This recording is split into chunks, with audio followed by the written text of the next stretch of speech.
क्या आप जानते हैं अब ऐसा दौर आ चुका है जहां पर किसी पर भी भरोसा करना बहुत बड़ी गलती है। स्वयं की सुरक्षा के साथ किया गया धोखा है।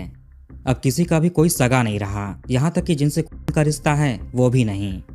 आज हम एक ऐसी घटना के बारे में बात करेंगे जिसने पुलिस के साथ साथ आम जनता, न्यूज मीडिया सबके दिमाग चकरा दिए। किसी को भी यकीन नहीं हो रहा था कि ऐसा ओपन एंड शट केस इतना ज्यादा पेचीदा हो जाएगा। एक और चीज कि सच्चाई कभी छिप नहीं सकती और हर किसी को अपने कृत्यों का परिणाम भुगतना पड़ता है। नमस्कार दोस्तों, तो क्या हाल चाल है आपके। आज हम बात करने वाले हैं इटावा के वर्मा फैमिली केस के बारे में। ये घटना है उत्तर प्रदेश के इटावा जिले में आने वाले कोतवाली थाना क्षेत्र का। यहाँ लालपुरा नामक एक मोहल्ले में 3-4 मंजिला का यह मकान था, पुश्तैनी मकान, जहाँ पर एक ही परिवार के कई परिवार रहा करते थे। ये घटना जिन लोगों के अराउंड है उनकी बात करें तो इसमें थे 51 साल के मुकेश वर्मा, इनकी पत्नी 40 साल की रेखा वर्मा, मुकेश की बड़ी बेटी 23-24 साल की भव्या, छोटी बेटी 16-17 साल की काव्या और एक बेटा 10-12 साल का अभीष्ट। प्यार से लोग इसे आदि कहते थे। तो इस मकान के कई परिवारों में से ये भी एक 5 लोगों का परिवार था।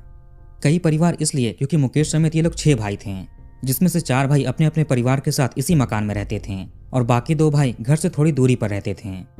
मुकेश वर्मा एक सराफा कारोबारी थे। इनका आभूषणों का बिजनेस था। ये दिल्ली से होलसेल में गहने लेकर इटावा, आगरा और कानपुर के इलाकों में सप्लाई करते थे। इनकी गल्ला मार्केट में एक सराफा की दुकान भी थी। मुकेश के बारे में थोड़ा और बात करें तो इनकी पहली शादी साल 2000 में हुई थी, झांसी की रहने वाली नीतू नामक महिला से। शादी के साल भर बाद बेटी का जन्म होता है, जिसका नाम रखा गया भव्या। बेटी के जन्म के कुछ समय के बाद घर में दुख का पहाड़ टूट पड़ता है। पता चला कि नीतू को कैंसर की बीमारी है। अब इनका इलाज शुरू होता है, लेकिन फिर भी धीरे धीरे इनकी तबीयत खराब होती गई और 2003 में इन्होंने आखिरी सांस ली। इस घटना ने मुकेश को बिल्कुल तोड़ दिया था, लेकिन घर में छोटी बेटी भी थी, उसकी भी देखभाल करनी है। इन्होंने अपना हिम्मत बांधा और बेटी का पालन पोषण करने लगे। परिवार के लोगों ने कहा कि तुम्हारी अभी उम्र ज्यादा नहीं हुई है, बेटी भी बहुत छोटी है, तुम्हें दूसरी शादी कर लेनी चाहिए, अकेले जीवन काटना मुश्किल है। इसके बाद मुकेश ने 2006 में रेखा नामक महिला से शादी की। ये भी शंका था कि कहीं ये भव्या को अपनी बेटी के रूप में स्वीकार करेगी, अपनाएगी या नहीं। आमतौर पर सौतेली माँ सौतन के बच्चों को नहीं अपनाती। खुशकिस्मती से रेखा अच्छे स्वभाव की थी। इन्होंने भव्या को अपनी बेटी माना और उसको माँ का प्यार देने लगी। समय के साथ मुकेश और रेखा के 2 बच्चे भी हुए, बेटी काव्या और बेटा अभीष्ट। इनके जन्म के बाद भी सब कुछ ठीक रहता है। माँ अपने किसी भी बच्चे में कोई भेदभाव नहीं करती, सबको बराबर प्यार देती थी। मुकेश ने कुछ पैसे इकट्ठा करके गल्ला मार्केट में दुकान खरीदा और आभूषणों का कारोबार शुरू किया। ये अक्सर ही दिल्ली आते जाते रहते थे सामानों की सप्लाई के लिए, इसीलिए दुकान पर इन्होंने अपने छोटे भाई को बिठा रखा था। वही सब कुछ संभालते थे दुकान में, क्योंकि बच्चे तो अभी बहुत छोटे थे, पढ़ाई कर रहे थे। मीडिया रिपोर्ट्स के अनुसार इस पूरे खानदान में लगभग 80% लोग इसी आभूषण के कारोबार से ही जुड़े हुए हैं।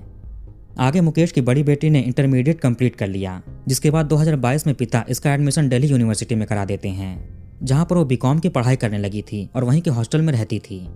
छोटी बेटी 12th में थी और बड़ा बेटा भी स्कूल में पढ़ता था, इटावा में ही। अब आते हैं मेन घटना पर। 11 नवंबर 2024 मंडे का दिन था। इन दिनों मुकेश की पूरी फैमिली घर पर मौजूद थी। बड़ी बेटी भी दिल्ली से घर आई हुई थी। चूंकि अक्टूबर की आखिरी तारीख में दिवाली का त्यौहार था, तो उसी सिलसिले में परिवार इकट्ठा हुआ था। 8 नवंबर को भव्या वापस दिल्ली चली जाती, लेकिन कुछ कारणों के चलते इसका जाना कैंसिल हो जाता है। अब ये 11 नवंबर को जाने वाली थी। वैसे मकान के 2 कमरों में मुकेश और इनकी फैमिली रहती थी। एक रूम ग्राउंड फ्लोर पर था और दूसरा फर्स्ट फ्लोर पर। 11 नवंबर 2024 सुबह के 9 बजे के आसपास घर में मौजूद बाकी भाइयों के परिवार ने ध्यान दिया कि मुकेश और उनकी फैमिली दिख नहीं रही है। फिर पता चला कि उनके कमरों में ताला लगा हुआ है। चूंकि बेटी ने अपने चाचा वगैरह से बता रखा था कि आज के दिन ये दिल्ली जाने वाली है, मुकेश ही उसको छोड़ने के लिए जाते थे। मुकेश के भाइयों में से एक भाई थे अवधेश। इनके अनुसार कभी कभी भाभी रेखा यानी मुकेश की वाइफ भी बेटी के साथ दिल्ली जाती थीं उसको छोड़ने के लिए। इस बार जब दोनों कमरों में ताला देखा तो सोचते हैं शायद पूरा परिवार ही दिल्ली गया होगा।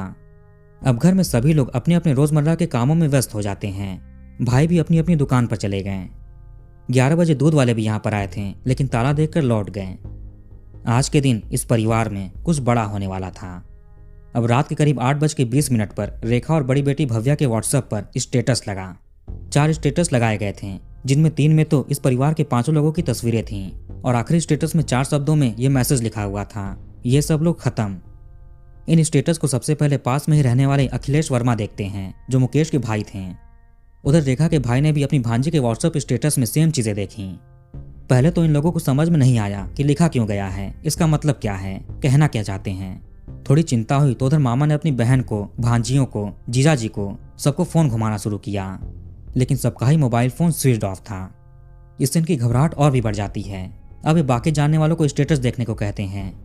घर के आसपास के पड़ोसी, रिश्तेदार, परिवार के बाकी मेंबर्स सबने देखा। रात के 8:20 पर स्टेटस लगा था, जिसके बाद परिवार में हलचल शुरू हो जाती है। मोहल्ले में घर के आसपास लोग इकट्ठा होने लगे। इसके कुछ वक्त पहले 8 बजे के करीब एक अननोन नंबर से शहर के सर्कल ऑफिसर के पास व्हाट्सएप पर एक मैसेज भी गया था। मैसेज में एक फोटो था, जैसे किसी कागज पर किसी ने कुछ लिखकर फोटो क्लिक करके भेजा हो। स्टेटस लगाते समय 112 नंबर पर यानी पुलिस लाइन के नंबर पर एक कॉल भी जाता है अज्ञात नंबर से। कॉल करके बताया गया कि लालपुरा मोहल्ले में एक घर है, उस घर में 4 लोग शव के रूप में मौजूद हैं, वहां पर जाकर देखिए। जब तक पुलिस कुछ समझ पाती उससे आगे सवाल पूछती कि तुम कौन हो, कहाँ के रहने वाले हो, उस अननोन आदमी ने कॉल कट कर दिया और मोबाइल स्विच ऑफ कर दिया। यह करीब 10 बजे के आसपास की बात है। पुलिस मौके पर पहुंचती है, जो भी एड्रेस बताया गया था। वहां पर ऑलरेडी लोगों की भीड़ जमा थी।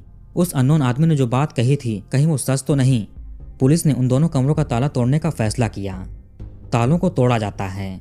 उन दोनों कमरों में सच में 4 लोग मौजूद थे, बेसुध हालत में, जीवित नहीं। ग्राउंड फ्लोर वाले कमरे में 3 लोग थे, रेखा, भव्या और अभीष्ट। वहीं फर्स्ट फ्लोर वाले कमरे में काव्या थी। ये लोग जहां जहां पर भी सोते थे वहां पर शव के रूप में मौजूद थे। अब किसी घर में इस तरह का मामला सामने आते ही इलाके में सनसनी फैल जाती है। सुबह से लोग घर में मौजूद थे, सबकी आवाजाही चल रही थी, लेकिन किसी को भनक तक नहीं कि यहाँ पर ऐसा कुछ हुआ है। सबको लगता था कि ये परिवार दिल्ली गए होंगे। पुलिस इन्हें देखते ही समझ चुकी थी कि यह कत्ल का मामला है। गले पर किसी तरह के कपड़े के या रस्सी के निशान थे। घर में रहने वाले बाकी भाइयों और परिवार के अनुसार इन्होंने पिछली रात को इन सबको सही सलामत देखा था, या सुबह से ही नहीं दिखे थे। लेकिन जब ये आखिरी बार दिखे तो सब कुछ ठीक था, नॉर्मल था। अच्छे से सबका खाना पीना हुआ था और रात में सोने के लिए चले गए थे। लेकिन जब बाकी परिवार सुबह में उठा तो कमरों में ताला पाया।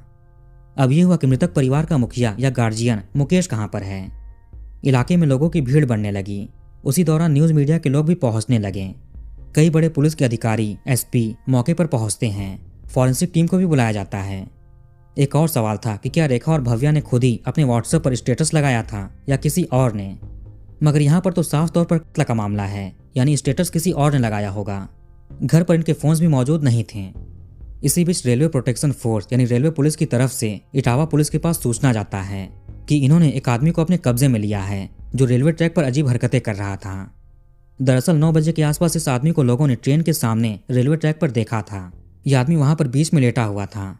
लोको पायलट की भी नजर इस पर पड़ी। उन्होंने ब्रेक लगाया। खुशकिस्मती से इस आदमी को कुछ होता नहीं है, ये बच जाता है। अब आखिर इस आदमी ने ऐसा क्यों किया, ये चाहता क्या था। पता चला कि ये दुनिया को पैदा करना चाहता था। मरुधर एक्सप्रेस ट्रेन की 7 बोगियां निकल गईं, लेकिन ये ऊपर वाले की कृपा से बच गया। जीआरपी इसको ट्रैक से उठाती है और अपने साथ ले गई। इसको नजदीकी सरकारी हॉस्पिटल भेजा जाता है मलहम पट्टी के लिए। कहीं इसकी मानसिक स्थिति तो खराब नहीं, इसकी भी जांच करनी थी। आगे जीआरपी इसको कोतवाली पुलिस को सौंप देती है।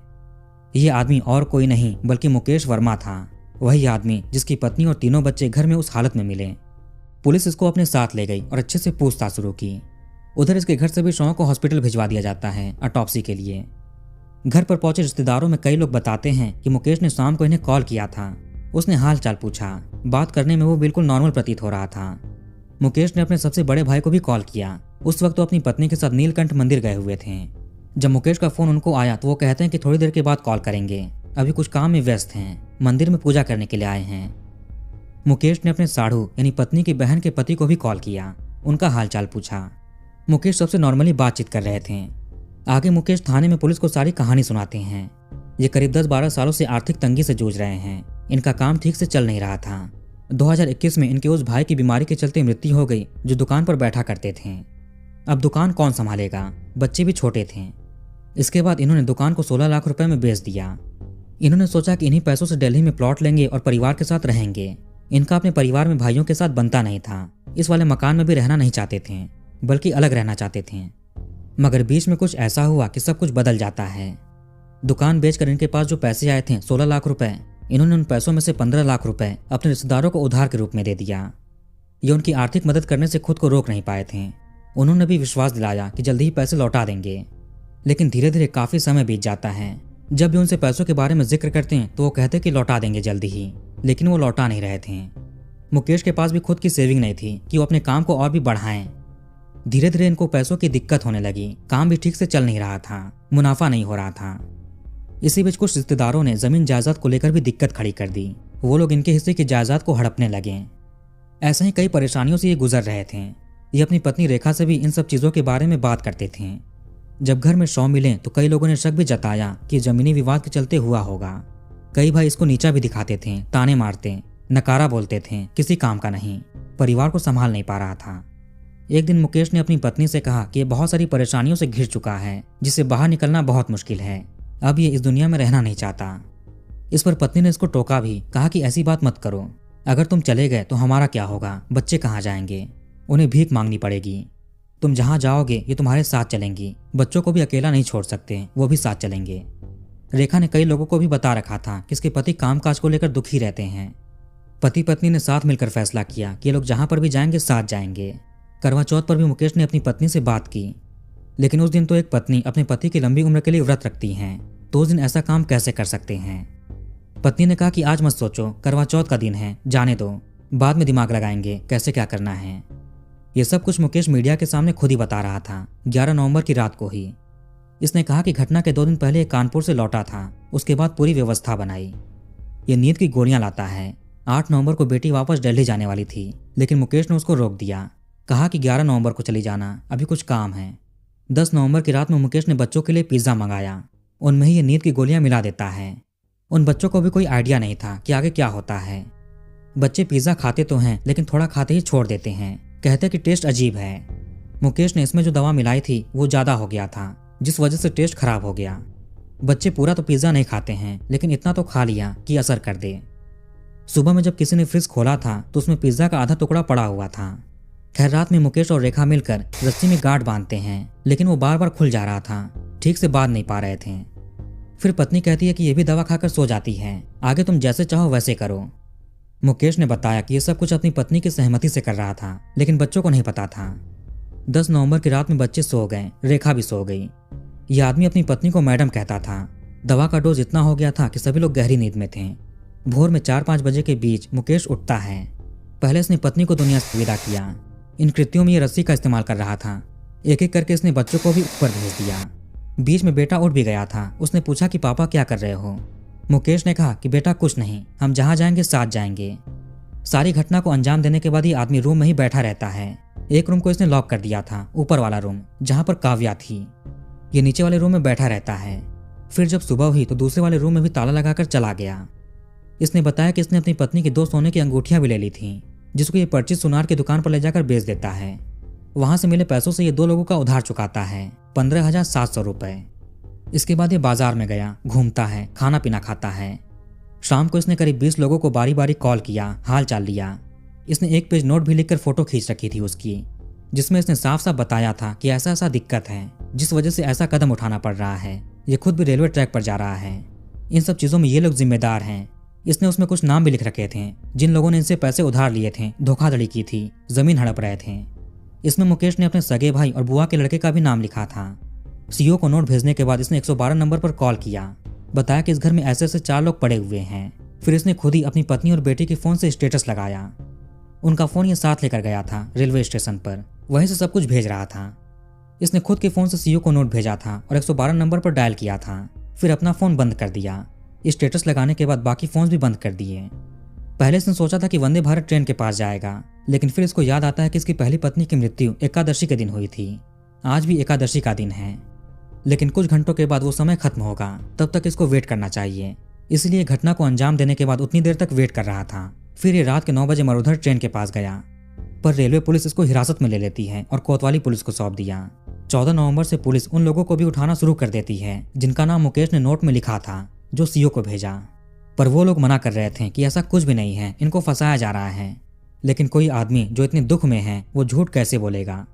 जब मुकेश मीडिया के सामने सारे बयान दे रहा था, सारी वजहें बता रहा था, किसी ने ही अपने परिवार को अलविदा किया। ये खुद भी ट्रेन के पास गया था।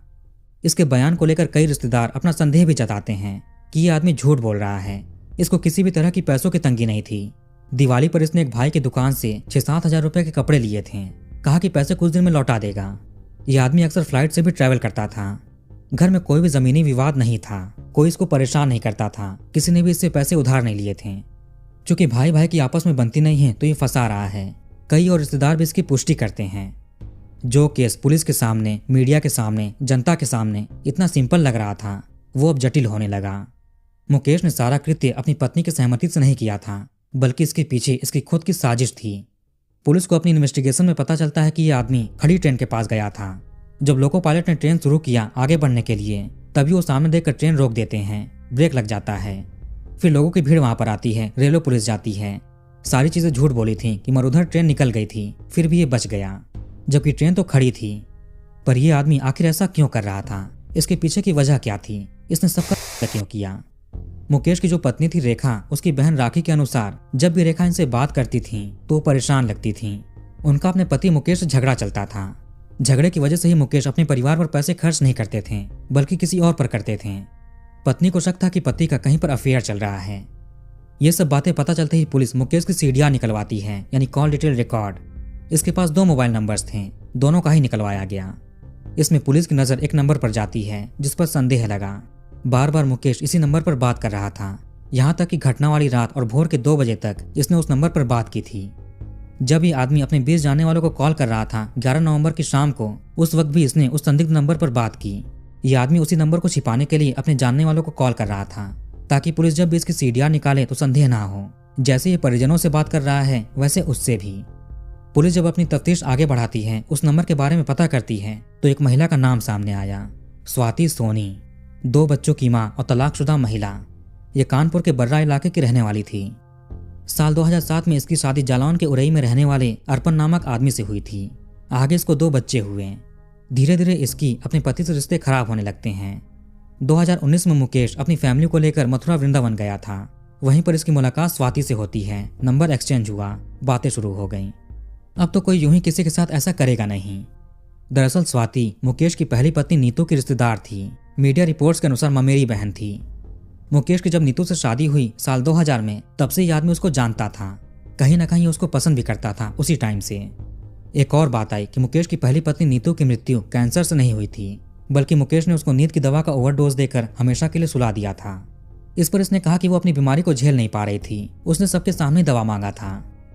अब जैसे ये आदमी अपनी पत्नी रेखा के कत्ल में झूठ बोल रहा है कि उसकी मर्जी से वैसे किया था, ऐसा पहली पत्नी के साथ भी कर सकता है।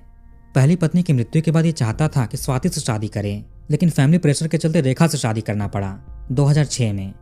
अब 2019 में फिर से स्वाति और मुकेश मिलते हैं। इनमें बातचीत शुरू हुई। स्वाति का पति भी दारू पीकर उसको परेशान करता था, मारपीट करता था, जिसके चलते अब ये मुकेश के करीब जाने लगी। मीडिया रिपोर्ट्स के अनुसार मुकेश ही स्वाति के पति को नशा करवाता था, ताकि वो घर पर जाकर पत्नी को परेशान करे, जिससे स्वाति मुकेश के करीब आ सके, अपने पति से दूर हो जाए। 2020 में स्वाति और उसके पति के रिश्ते खराब हुए। ये अपने पति को छोड़कर दोनों बच्चों को लेकर मायके चली गई, कानपुर के बर्रा में। लेकिन ये अपने घर पर रहने के बजाय किराए के मकान में रहती थी, जिसके किराए के पैसे मुकेश देता था। यही नहीं, स्वाति के दोनों बच्चों का खर्चा भी मुकेश ही उठाता था, उनके स्कूल की फीस भरता। इसने स्वाति के लिए कानपुर के खाड़ेपुर इलाके में सर्राफ की दुकान भी खोल दी थी। जिस गल्ला मार्केट में दुकान बेचकर इसको पैसे मिले थे 16 लाख रुपए, उन्हीं पैसों से। जब रेखा ने पूछा कि पैसे कहाँ गए 15 लाख रुपए, तो ये कहता कि उधार दे दिए हैं, जो पैसे कोई लौटा नहीं रहा है, इसलिए बहुत परेशान है। स्वाति ही दुकान संभालती थी, देखती थी। यह आदमी अक्सर दिल्ली जाने का बोलकर कानपुर जाता था अपनी प्रेमिका से मिलने के लिए। घटना से 2 दिन पहले भी ये लौटा था कानपुर से, जैसा इसने खुद मीडिया के सामने बताया। घटना के समय की बात करें तो 11 नवंबर के दिन स्वाति अपने एक बेटे को लेकर शताब्दी एक्सप्रेस से इटावा आई थी, क्योंकि इसका अपने प्रेमी मुकेश के साथ राजस्थान के खाटू श्याम जी के मंदिर जाने का प्लान था। मुकेश इसको अपनी स्कूटी से लेने के लिए स्टेशन भी गया था। स्टेशन पर ये उसको बताता है कि इसने काम कर दिया है, अब राजस्थान जाना कैंसल, तुम वापस कानपुर चली जाओ। फिर ये उनको बस में बिठाकर वापस कानपुर भेज देता है। 11 नवंबर की रात तक मुकेश पुलिस की हिरासत में था। खबर फैल चुकी थी, उधर स्वाति को भी पता चल चुका था। ये महिला 12 नवंबर को वापस कानपुर जाती है, कोर्ट में जाती है, जहां पर मुकेश की पेशी होनी थी। उस वक्त तक सबको यही लग रहा था कि इस आदमी ने डिप्रेशन में आकर सब कुछ किया। कोर्ट में जब मुकेश के सामने स्वाति पड़ी तो मुकेश इसको नजरअंदाज कर देता है, एक्टिंग किया जैसे कि ये जानता ना हो। स्वाति भी शातिर थी, ये भी समझ गई अगर यहाँ पर दोनों मिलें, बातचीत किए तो सबको शक हो सकता है कि ये कौन है, महिला इससे क्यों मिलने के लिए आई है, कहीं भांडा न फूट जाए। इसके बाद ये महिला वापस कानपुर चली जाती है और अपना फोन स्विच ऑफ कर दिया। लगातार ये अपना लोकेशन भी बदल रही थी। परिजनों ने यह भी कहा कि पिछले दिनों में कई बार ऐसा हो चुका है कि भाभी और बच्चे देर सवेर सोकर उठे हों, दोपहर के 2-2:30 बजे तक सोकर उठें। जब वो उठते तो कहते कि सर भारी लग रहा है। सबको लगता था कि शायद रात में देर तक जगे होंगे, मोबाइल चला रहे होंगे, टीवी देख रहे होंगे, इसीलिए लेट उठे हैं और सर दर्द हो रहा है। करवा चौथ वाले दिन भी ऐसा हुआ था कि लेट सोकर उठे हों। घटना के बाद रिश्तेदारों को समझ में आया कि मुकेश ने जब जब उनको नींद की दवा दी होगी खाने में मिलाकर, तब तक वो लेट सोकर उठे। पर यह आदमी अपने नॉर्मल टाइम पर उठता था। जब मुकेश ने प्रेमिका के लिए सर्राफ की दुकान खोली तभी पत्नी को शक हो गया था कि इसके पति का कहीं अफेयर चल रहा है। स्वाति के पति को भी भनक लग गई थी। उन्होंने भी इसको समझाने की कोशिश की कि तुम्हारे बच्चे हैं, शादी हो चुकी है, बच्चे बड़े हो रहे हैं, तुम उनकी चिंता करो, इन सब गलत चीजों में ध्यान मत दो। लेकिन वो महिला नहीं सुनती। चूंकि स्वाति घटना से पहले लगातार मुकेश से बात कर रही थी तो ज्यादा संभावना था कि इसको भी घटना के बारे में पता हो, इसकी सहमति के साथ सब कुछ हुआ हो। 18 नवंबर तक मीडिया के सामने पुलिस बता देती है कि इसमें स्वाति भी शामिल है। पुलिस की टीम से इसको ढूंढना शुरू कर देती है। अलग अलग जगह पर रेड मारे गए, इसको ट्रेस भी किया जा रहा था, पर इसका फोन बंद था। इसके नंबर को भी सर्वनाश पर लगा दिया गया था। अब 20 नवंबर के दिन स्वाति इटावा पहुंची। यहाँ पर एक किसी वकील से मिलने के लिए आई थी ताकि खुद को ये सरेंडर कर सके कोर्ट में। लेकिन इससे पहले ही पुलिस ने इसको अंबेडकर नगर चौराहे के पास से अरेस्ट कर लिया। जब भी पति पत्नी मुकेश और रेखा में झगड़ा होता था तो बच्चे भी सुनते थे। उनको भी अपने पिता के बारे में सब कुछ पता था, सारी सच्चाई पता थी। एक दिन गुस्से में आकर पत्नी ने बोला कि अपने बच्चों के साथ दुनिया छोड़कर चली जाएगी और तुम अकेले रह जाओगे। इसके बाद ही मुकेश के दिमाग में वो आइडिया आता है जिसको ये अंजाम देता है। यह आदमी 50 साल से ऊपर का हो चुका था। बड़ी बेटी की शादी की उम्र हो रही थी, छोटी बेटी पढ़ रही थी, इकलौता बेटा था। इसने सबको ही रास्ते से हटा दिया केवल प्रेमिका के साथ रहने के लिए। ये अपनी प्रेमिका के बच्चों को अपना बच्चा स्वीकार करता है, उनका खर्च उठाता था। पहले मुकेश ने करवा चौथ का दिन चुना था घटना को अंजाम देने के लिए, लेकिन उस दिन बड़ी बेटी दिल्ली में थी। अगर वो बच गई तो सारी पोल खोल देगी, पिता पर ही इल्जाम लगाएगी। इसलिए दिवाली पर जब वो घर पर आती है और पूरा परिवार साथ हुआ, 8 नवंबर को उसके वापस जाने की बात हुई थी, लेकिन मुकेश उसको रोक लेता है। 10 नवंबर की रात में इसने बच्चों के लिए पिज्जा मंगाया था। उसमें नींद की दवा मिलाई, खाने में भी मिलाया। बच्चे पिज्जा खाएंगे और पत्नी खाना खाएगी। रात भर ये आदमी जगता है। भोर के 2 बजे तक स्वाति से कॉल पर प्यार भरी बातें की। मुकेश रेलवे ट्रैक पर गया तो था, लेकिन ये कुछ भी करने वाला नहीं था। सब कुछ ढोंग था इसका, ताकि ये सबका भरोसा जीत सके, सिंपैथी ले सके। ये बिल्कुल कॉन्फिडेंस से मीडिया के सामने बयान दे रहा था। खैर पुलिस ने मुकेश और स्वाति को अरेस्ट करके जेल भेज दिया। तो वीडियो कहीं पर खत्म करते हैं। आप कमेंट करके अपनी राय बताइए। इस वीडियो को लाइक और शेयर जरूर करिए। हमारे चैनल को सब्सक्राइब करके बेल आइकन ऑन कर लीजिए। मिलते हैं नेक्स्ट वीडियो में। धन्यवाद।